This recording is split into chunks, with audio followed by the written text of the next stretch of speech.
The holidays are here, and with the holidays come some very specific things to remember when it comes to fire safety in the home. I'm with Fire Marshal Cliff Robinson of the Florissant Valley Fire Protection District.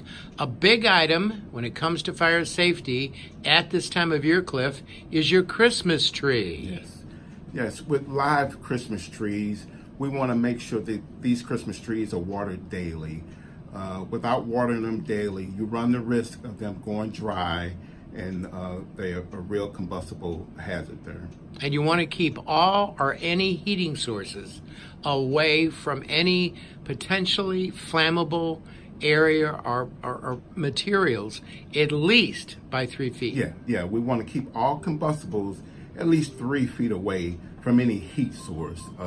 Even with artificial trees, you want to make sure that you keep the heating source at least 3 feet away from those as well. And wiring is another important topic when it comes to fire safety at Christmas. Yeah, wiring, we want to make sure that we keep these circuits from not being overloaded. So try to keep 2 to 3 strands of lights on one circuit, okay? You want to check for bare wires. You want make sure you have tight connections. You don't want any loose connections. And you want to look for the Underwriters Laboratory label. That's correct. You want to look for that testing laboratory label that's on the wires. If you don't have that label, you run that risk of that wiring not being tested and being a fire hazard. Not being up to code, as they say. And finally, the kitchen. Don't leave kids alone in the kitchen, and don't leave the kitchen when you've got stuff on the stove. That's correct. Cooking fires are the leading cause of house fires today.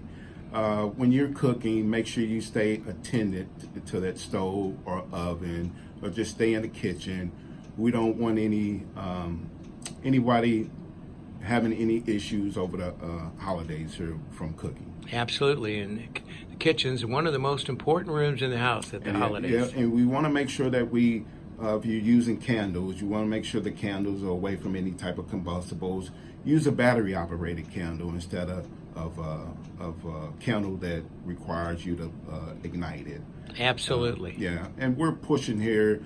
We're still pushing the close the door campaign here. At night, make sure you close the door at bedtime. That just give you that just more time to escape if you did have a fire in your home. And it'll stop a fire from coming into your bedroom more than you would ever know. Absolutely. Thank you, Cliff. Happy holidays. You as well.